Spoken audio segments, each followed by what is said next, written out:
Halo, Assalamualaikum warahmatullahi wabarakatuh. Kembali ke channel aku, Diana Azra. Nah, di video kali ini saya akan ngebahas mengenai soal-soal SKB kebidanan yang mudah-mudahan keluar soalnya sama seperti ini di seleksi CPNS tahun 2019, khususnya untuk formasi bidan. Tetapi teman-teman, sebelum kita ke videonya, saya akan merekomendasikan suatu tempat belajar online SKB yang sangat terpercaya, yang sangat lengkap, dan yang sangat praktis, yaitu Sahabat CPNS. Kenapa Sahabat CPNS saya rekomendasikan? Karena di Sahabat CPNS itu sangat lengkap, baik dari latihan soal, dari rangkuman, bahkan tryout-nya juga ada. Dan tryout Sahabat CPNS sekarang itu sudah berbasis aplikasi yang sangat mudah diakses untuk Android ya. Jadi untuk teman-teman yang nggak mau repot, cocok banget untuk menjadi salah satu member di Sahabat CPNS.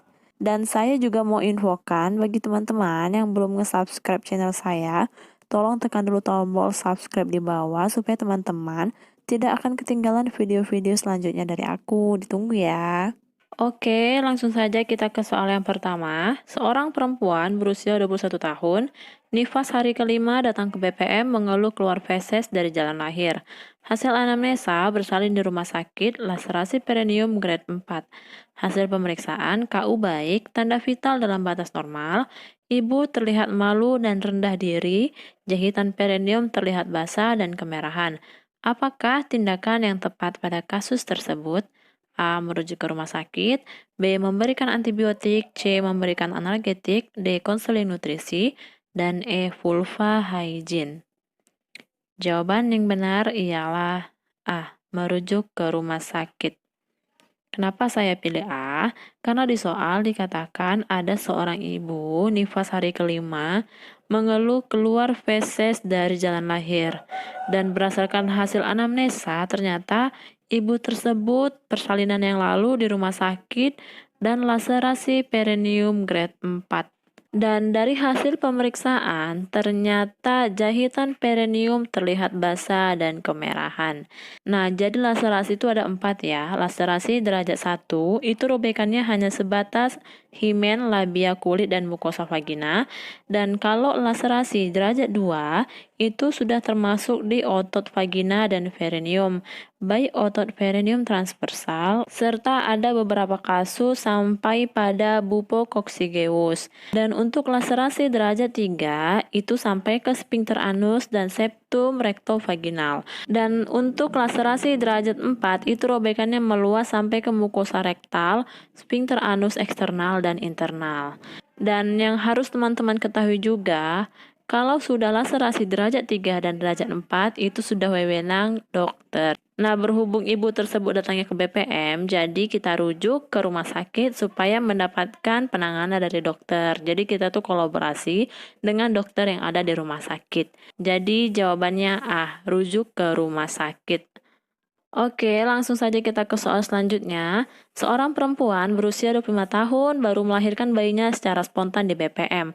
Hasil pemeriksaan KU baik, plasenta belum lahir, fundus uterus tinggi pusat. Apakah tindakan yang tepat pada kasus tersebut? A. Melahirkan plasenta, B. Memastikan janin tunggal, C. Melakukan masase uterus, D. Memberikan injeksi oksitoksin 10 unit, dan E. Melakukan penanganan tali pusat terkendali. Nah, jawaban yang benar ialah B, memastikan janin tunggal. Kenapa saya milih memastikan janin tunggal? Karena sesuai dengan langkah APN, sebelum melakukan manajemen aktif skala 3, sebelum melakukannya penegangan tali pusat terkendali, kita harus memberikan oksitoksin setelah bayi lahir. Tetapi sebelum kita menyuntikkan oksitoksin, kita harus mengecek terlebih dahulu apakah janin tersebut tunggal atau tidak. Nah, ketika kita sudah cek janin tersebut tunggal, lalu kita beritahu kepada ibunya kalau kita akan menyuntikkan oksitoksin. Dan di soal dikatakan bahwasanya bayinya baru lahir secara spontan dan plasentanya belum lahir. Dan di soal juga belum dikatakan bahwasanya bidan tersebut memastikan janin tunggal atau tidak. Jadi saya memilih B. Oke, next ke soal selanjutnya. Seorang bayi lahir 5 hari yang lalu dibawa datang keluarganya ke rumah sakit dengan keluhan malas menyusu dan kuning sejak kemarin. Hasil pemeriksaan ikterus lemah, refleks hisap lemah, Pemeriksaan kadar bilirubin 18 mg/sen. Apakah rencana tindakan pada bayi tersebut? A. Rawat inap bayi. B. Rawat inkubator. C. Transfusi darah. D. Infus glukosa. Dan E. Terapi sinar. Saya pilih jawabannya E. Terapi sinar. Jadi soal ini tuh diagnosanya itu bayinya ikterus ya, karena kadar bilirubinnya itu 18 mg/sen. Dan di soal juga bahwasanya bayi tersebut dibawa keluarganya ke rumah sakit.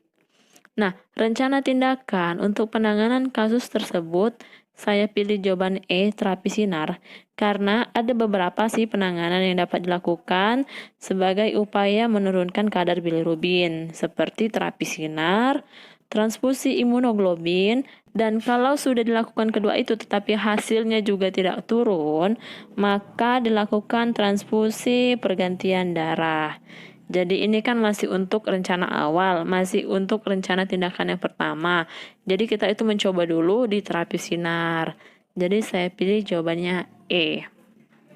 Oke teman-teman, saya harap teman-teman paham atas penjelasan saya. Kalau seandainya teman-teman mempunyai pendapat lain, boleh komentar di kolom komentar ya. Next, ke soal selanjutnya. Seorang bayi perempuan baru lahir spontan 1 jam yang lalu ditolong oleh bidan di rumah keluarga. Bayi tersebut aktif, berat badan 2.300, panjang badan 48 cm, pernapasan 40 kali, kehamilan saat lahir 36 minggu. Dari hasil pemeriksaan tidak ditemukan kelainan. Apakah kebutuhan yang segera diberikan? A. Pemberian PASI. B. Pemberian cairan NaCl. C. Pemberian larutan gula garam. D. Pemberian ASI sesering mungkin. Dan E. Pemberian cairan infus dextro. Nah, jadi di soal ini diagnosanya berat badan lahir rendah karena berat badannya 2.300 gram dan prematur juga ya, karena usia kehamilan saat lahirnya itu 36 minggu. Tetapi bayi tersebut aktif dan pernapasan juga normal. Nah, jadi apakah kebutuhan yang segera diberikan? Saya pilih jawabannya D, pemberian ASI sesering mungkin.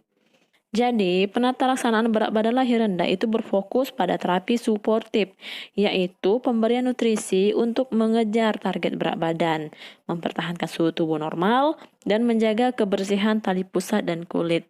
Jadi, jawabannya D, pemberian ASI sesering mungkin untuk menaikkan berat badan dari bayi tersebut. Oke, langsung saja kita ke soal selanjutnya. Seorang perempuan berusia 15 tahun datang ke BPM ingin mendapatkan obat pelancar haid. Hasil pemeriksaan TFU pertengahan simfisis pusat DJJ 144 kali per menit. Apakah tindakan bidan dalam menghadapi kasus tersebut? A. Mengkaji ulang HPHT. B. Merujuk ke ahli kandungan. C. Memberi pil kombinasi 1 siklus. D. Memberitahu bahwa sesungguhnya sedang hamil. Jadi di soal, ada perempuan berusia 15 tahun datang ke BPM ingin mendapatkan obat pelancar haid.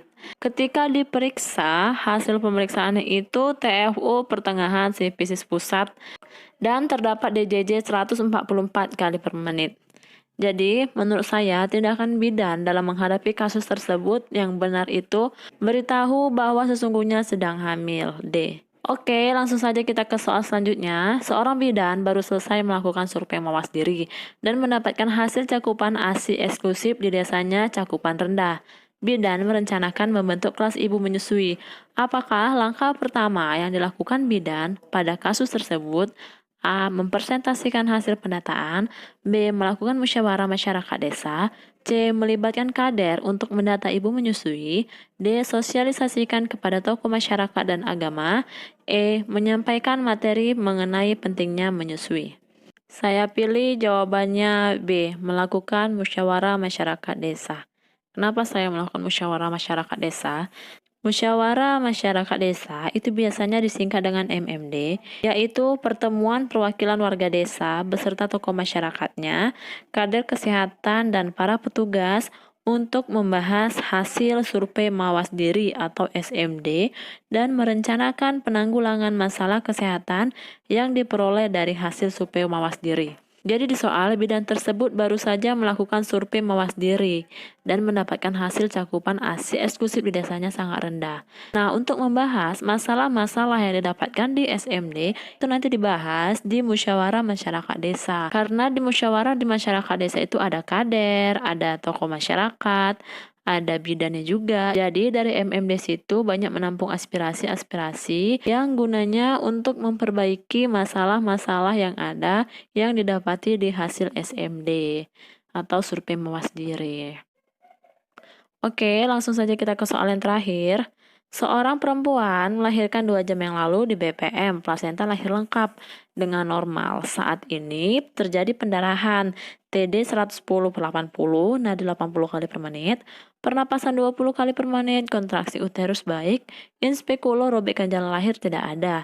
Apakah tindakan prioritas pada kasus tersebut? A. Cek HB, B. Pasang infus, C. Cek kandung kemih, D. Jelaskan persiapan rujukan, dan E. Periksa kelengkapan plasenta. Nah, jadi di soal dikatakan ada seorang ibu melahirkan 2 jam yang lalu di BPM, plasenta lahir lengkap dengan normal. Saat ini terjadi perdarahan, tekanan darah 110/80, nadi normal, pernapasan normal. Kontraksi uterus baik, in speculo robekan jalan lahir tidak ada. Apakah tindakan prioritas pada kasus tersebut? Saya pilih jawabannya C. Cek kandung kemih. Kenapa?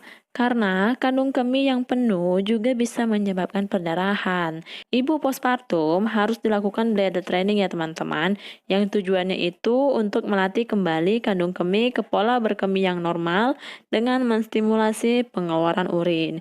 Jadi disarankan bagi tenaga kesehatan dan untuk teman-teman untuk menerapkan bladder training yang gunanya untuk merangsang buang air kecil sesegera mungkin, sehingga mencegah terjadinya perdarahan. Oke, saya harap teman-teman paham atas penjelasan saya. Kalau ada yang nggak paham ataupun ada jawaban saya yang salah, boleh komentar di kolom komentar supaya kita saling belajar dan saling memperbaiki satu sama lain. Dan saya harap teman-teman semua lulus di CPNS tahun 2019. Dan jangan lupa ya, join segera di Sahabat CPNS karena di situ sangat lengkap dan sangat praktis. Bahkan sekarang tryoutnya itu sudah berbasis Android. Jadi lebih gampang. Oke, cukup sampai di sini dulu video kita kali ini. Semoga apa yang telah saya sampaikan dapat bermanfaat bagi teman-teman semuanya. Jangan lupa klik like, klik tombol subscribe, dan thank you for watching. Bye-bye.